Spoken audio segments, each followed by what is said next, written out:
Imagine standing before the most powerful leaders on earth, begging them to stop a war that would change history. They listened.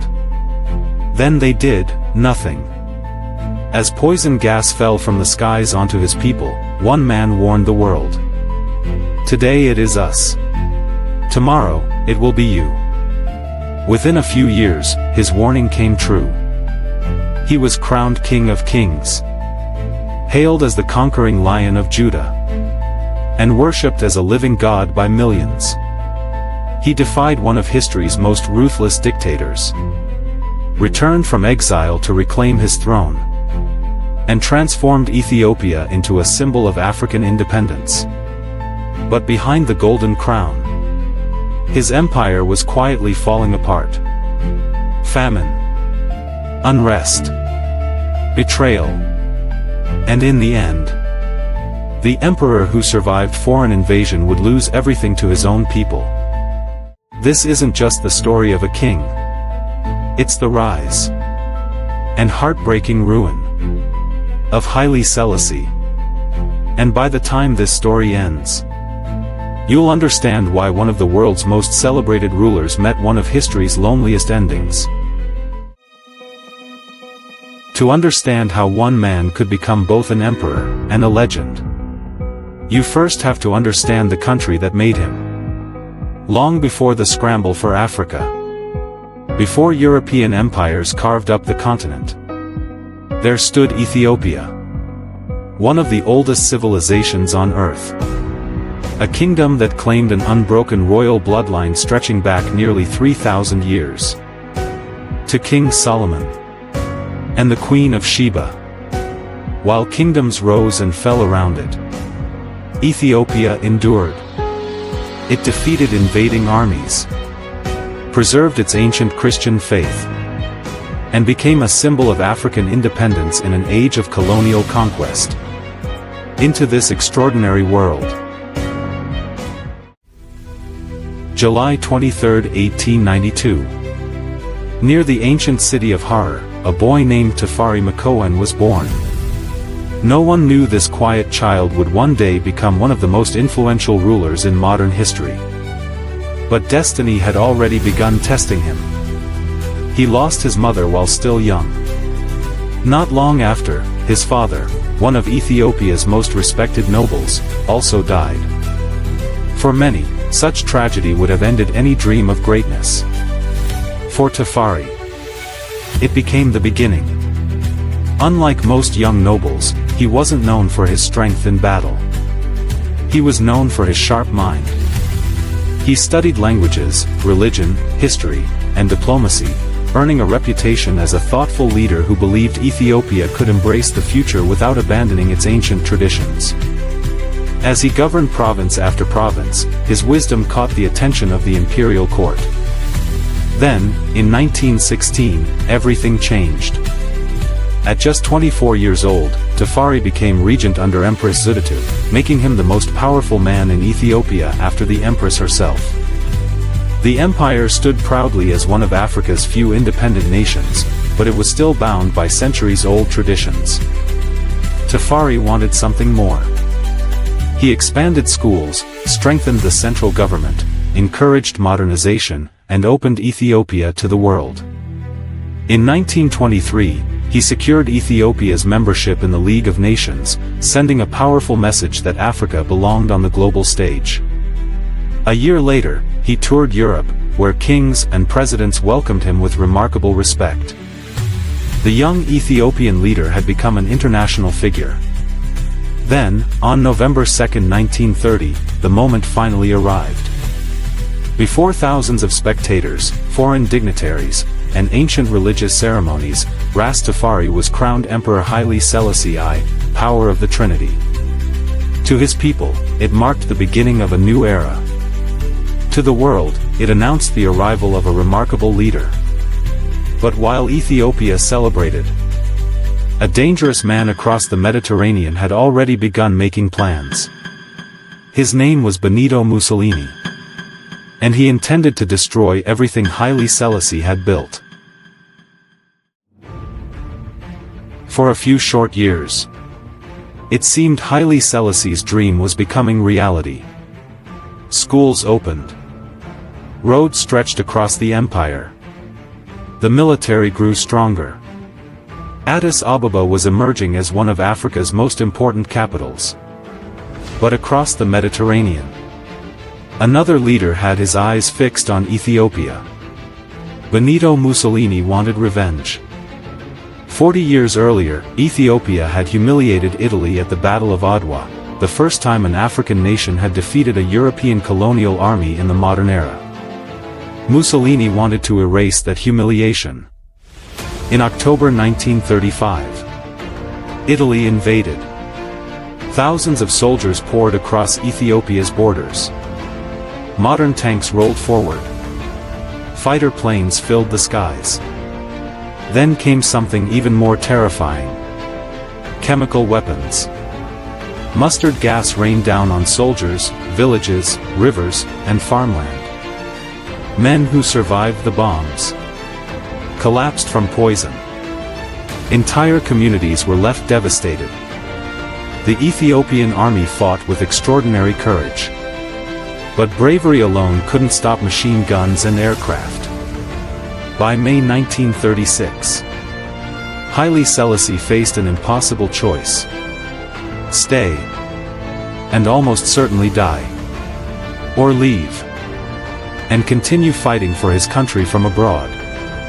With a heavy heart, he chose exile. As his train pulled away from Addis Ababa, many believed they would never see their emperor again.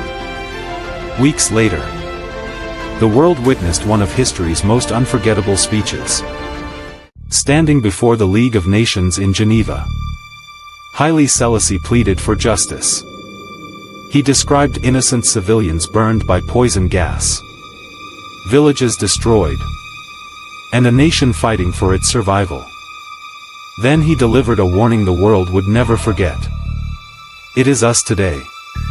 It will be you tomorrow. He wasn't just speaking for Ethiopia. He was warning the world about fascism itself. The delegates applauded. Some were deeply moved. But when the speech ended, very little changed. The world's silence gave dictators confidence. Within a few years, Europe would be at war. Living in exile in England, Haile Selassie refused to give up. Every day he searched for allies. Every day he believed he would return home. He had lost his throne, but not his hope. And before long, history would give the Lion of Judah one more chance. When World War II erupted, Fascist Italy's grip on Ethiopia began to weaken. With support from British forces and thousands of Ethiopian patriots known as the Arbanyak, Haile Selassie prepared to reclaim his country. On January 18, 1941, he crossed back into Ethiopia. Nearly 5 years after being driven into exile, the emperor was coming home. Then, on May 5, 1941, he rode into Addis Ababa. Church bells rang. Crowds filled the streets. Men, women, and children celebrated as the Lion of Judah returned to his throne. For many Ethiopians, it wasn't just a military victory. It was the restoration of their nation's pride. Once back in power, Haile Selassie accelerated his vision for a modern Ethiopia. He expanded education, improved infrastructure, strengthened government institutions, and formally abolished slavery. On the world stage, his influence continued to grow. In 1963, leaders from across the continent gathered in Addis Ababa to establish the Organization of African Unity, laying the foundation for what is now the African Union. Ethiopia had become the diplomatic heart of Africa. But his influence reached far beyond politics. In Jamaica and across the African diaspora, millions saw Haile Selassie as more than an emperor. The growing Rastafari movement believed his coronation fulfilled biblical prophecy, revering him as Jah Rastafari. When he visited Jamaica in 1966, tens of thousands flooded the airport. Many wept. Many believed they were witnessing a divine figure. By the 1960s, Haile Selassie stood among the world's most respected leaders, meeting presidents, kings, and prime ministers while symbolizing African independence on the global stage. It seemed he had achieved everything he had fought for. But beneath the ceremonies, the applause, and the international admiration, serious problems were beginning to take root. And before long, those hidden cracks would bring an empire to its knees. But while the world celebrated Haile Selassie, his empire was beginning to crumble. By the early 1970s, Ethiopia was in crisis. A devastating famine swept through the northern province of Wallo, claiming countless lives. Many Ethiopians believed their government had reacted too slowly. As images of hunger reached the outside world, public anger exploded. University students demanded change. Workers went on strike. Even the military began to lose faith in the emperor they had once sworn to protect. After more than 4 decades on the throne, Haile Selassie found himself increasingly isolated inside his own palace. Then, in 1974, everything collapsed. A military junta known as the Derg seized power.